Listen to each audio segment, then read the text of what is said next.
Hi everybody, this is Nate, Executive Director Todd Schleckaway, and I'm joined today by Jim Goldwater from Bob Lawrence and Associates.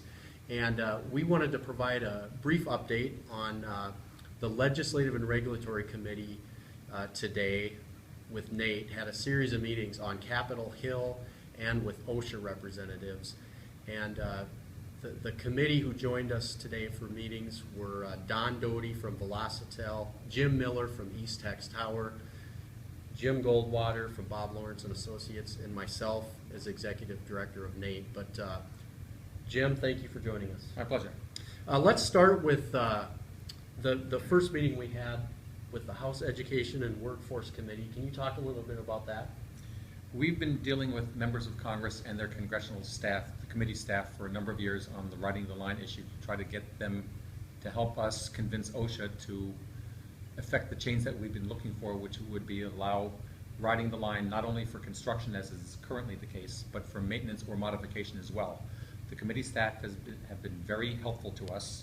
Today in particular, Lauren Sweat, who is the Senior Policy Advisor on the House Education and Workforce Committee, not only offered to help us as much as she could, she said if we are dissatisfied with the speed with which OSHA is working on this, which we clearly have been through the last couple of years, she would recommend to the chairman that they convene a committee hearing at which OSHA would be peppered with questions. What's taking so long? If you're so committed to the safety of tower workers, why aren't you doing everything you can to help the tower workers do things in a safe fashion? So OSHA would be called on the carpet, and we would be asked to testify as well to present our case.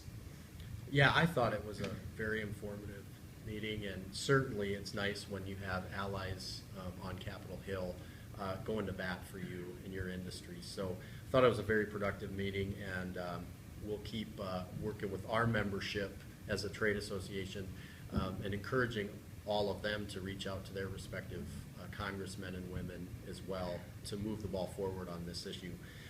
Next, Jim, we visited OSHA officials, and this is something that the Legislative and Regulatory Committee has done for many, many years, is educate OSHA officials on our industry. And of course, Nate has worked very closely with OSHA through the years and continue to do so based on our relationship with Dr. Michaels and the staff at OSHA. But Jim, talk a little bit about how that meeting went today.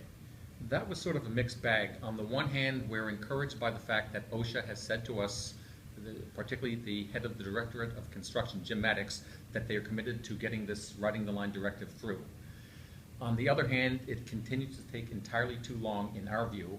We've been working at this for 5 years, very visibly on Capitol Hill for the last 3 years.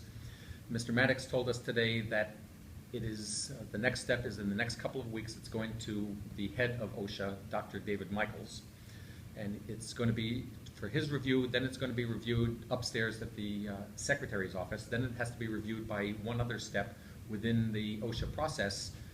We had thought we'd come in thinking that it was going to be resolved. If not today, it was going to be within the next couple of months. We're hearing now it could be anywhere between 4 and 6 months. Now, I understand, as you've heard me say before, that the wheels of government grind slowly. This is an example of that. We're disappointed that it's taking as long as it is, but we are still at least mollified, if not completely satisfied, with the fact that the OSHA hierarchy continues to say this is a priority that they want to get done. Thank you, Jim. And finally, talk a little bit about our meeting on the Senate side with some staff from the Senate Health, Education, Labor, and Pensions Committee. The Health Committee on the Senate side has also been very supportive of us through the years.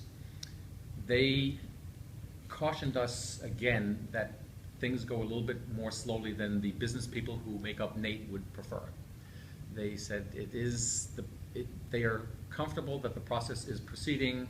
They understand our frustration, but this is the way that it has been operating. But they did offer on our behalf to call down to OSHA to prod them to see what they can do to expedite this as much as they can, and to see if they are, again, as committed as they say they are to public safety from the worker standpoint, to do what they can to help us as quickly as they can. They were not as forceful about it, I don't believe, as the House staff was, but I think we are continuing to get a good level of cooperation from both House and Senate staff, Republican and Democrat. Thank you, Jim. And just to reiterate to all NATE members, if you ever have an issue at the state, local, federal level, NATE's Legislative and Regulatory Committee works very hard to follow through on issues that impact our industry. And feel free to contact Mr. Goldwater or the NATE office anytime, and we will make sure that the committee follows through and looks into the issue that you're dealing with. But thank you for joining us, Jim. My pleasure. We continue to appreciate our partnership with you, and we will continue to provide updates in a timely manner to NATE members as progress is made on these important initiatives. Thank you.